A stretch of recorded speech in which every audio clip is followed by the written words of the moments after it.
Good Sunday night to you. I'm Storm Surge 7 meteorologist Brian James. Okay, I just want to update you on what's going on with this winter storm. A lot of folks on Facebook and Twitter are saying, oh, the radar echoes seem to be all around us and not moving through us. What's going on? Well, the storm itself is still very much in a developmental stage. We have the cold front drop to the south, and we have the upper level storm still sitting back to the west. I'm going to show you that. You take a look at the Amarillo NextRad radar that's based out of the National Weather Service, and you can see even some thunderstorms going on across eastern parts of the Texas Panhandle into western Oklahoma. Severe thunderstorm warning in effect for parts of western Oklahoma. Then to the north we have some snow going on.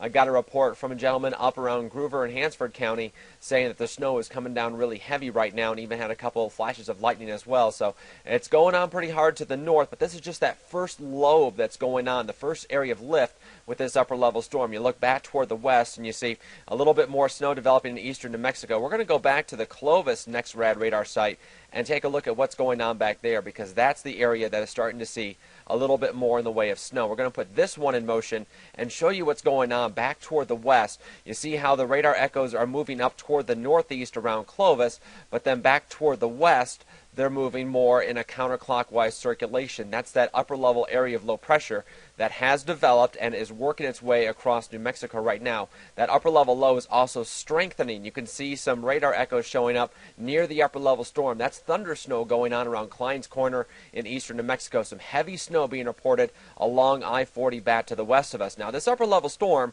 isn't going to just sit there. It's going to start working its way down toward the south and southeast and across the South Plains and then over toward northwestern parts of Texas. As a matter of fact, I'll show you what the computer model data shows that upper level storm is going to do, because that's a very important part of what's going to happen with this. Let me go back to the track of the upper level storm. Here it is, situated in eastern parts of New Mexico. Now watch the forecast track as we put this in motion. You see the storm make its way off toward the east into western parts of Texas, down close to Lubbock, and that's the important part, because what you get around that storm is that wraparound effect. All that Gulf of Mexico moisture gets pulled up and around the storm on the eastern side of the storm, and that's all going to feed into the high plains. As a matter of fact, let's put the forecast model in motion as to what's going to happen over the next about 24 to 48 hours. And this is looking at pretty close to right now. We have the snow back in eastern New Mexico and a few snow showers and even a few thunderstorms off to the east of us. And as we head through tonight, watch the development, watch the upper level storm make its way across southeastern parts of New Mexico and then march off to the east. And you see the moisture getting pulled around the east side of this upper level storm, coming off the Gulf of Mexico, riding up, and even a nice elevation change going up in elevation as that moisture gets pulled toward us. So the lift and coming up on top of the cap rock will actually improve some of the lift that goes along with this to make the snow even heavier for us, and that's going to cause even more of a problem. I'll continue to put this in motion, and you'll watch the snow develop across northern and central parts of the high plains as the upper level storm tracks just to the south of Lubbock. And look at the heavy bands of snow that will still be developing. This is, well, let me back up just a little bit to go back to about 6 o'clock in the morning, and that's what you're looking at right there. Still some heavy snow between Amarillo and Lubbock and across northeastern parts of the high plains, central and eastern parts of the Oklahoma Panhandle, northeastern Texas Panhandle. And then as we head through the day, you see the heavy snow just continue to pull in and get wrapped around the center of the storm. And eventually it is going to quiet down. It's going to take plenty of time, though. Probably the snow not tapering off until after 5 o'clock.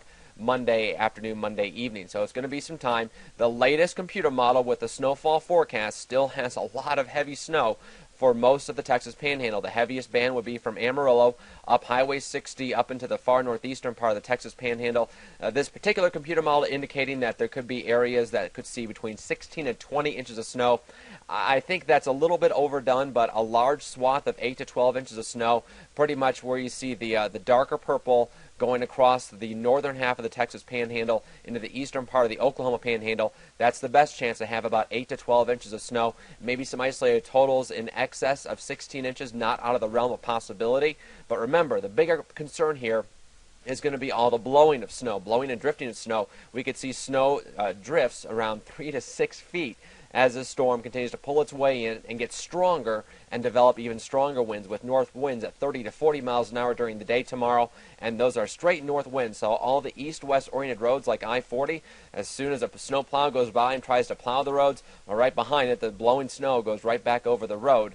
And yeah, that's going to be a problem for the next several days. So odds are that some of the highways, the main arteries in and out of Amarillo will likely be closed as we head through the next 24 hours. That is if the track of the storm holds true and we get the snow that we're expecting, and also the near whiteout conditions expected overnight tonight and through the day tomorrow. Things will quiet down wind-wise, but not until by the morning hours Tuesday, when the winds drop off to about 10 to 20 miles an hour. I will keep you updated throughout this evening and tonight. Don't forget, follow us on Facebook and Twitter with additional information. Then come back for Daybreak tomorrow morning with more from Chief Meteorologist Steve Kirsch and also meteorologist Alyssa Pollock. She'll be out live in the blizzard to tell you all about it. So hope you tune in for that. Until then, have a great night. Enjoy the Oscars. Stay safe and stay warm.